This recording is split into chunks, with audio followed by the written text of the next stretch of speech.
Hi guys! Kung kayo is mga for babies lovers, itry nyo na ang Petmara dog food. Okay, dry food. So ito guys is marami siyang benefits sa ating doggy po ha. Okay, so ito guys is, okay, so naka-strong immune system din po siya and then complete balanced nutrition na rin po siya.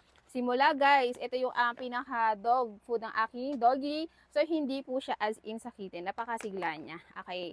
So ito guys is ano ha, meron tayo dyan choices ng pang puppy and then adult. Meron din tayo dyan choices kung anong gusto nyong pinaka-flavor ha. Okay, so meron tayo dyan, ayan. Okay, roast beef. Okay, so meron din po tayo dyan beef and chicken. So meron din tayo dyan milk po ha. So ito guys, naka-reduce din guys ito ng dental plaque. Okay, so ito ay na with ano rin to ha, nakakaganda rin ng skin and coat ng ating doggy, ng bones and ng teeth niya. Okay, kasi meron po itong calcium and phosphorus for strong bones and teeth. Ayan, kaya itry nyo na po ha. Okay, ang kagandahan dyan is very affordable lang yan. So, hindi po sasakit ang inyong pinaka-bulsa dyan. Ayan, for the check out na po tayo dyan sa ating Petmara.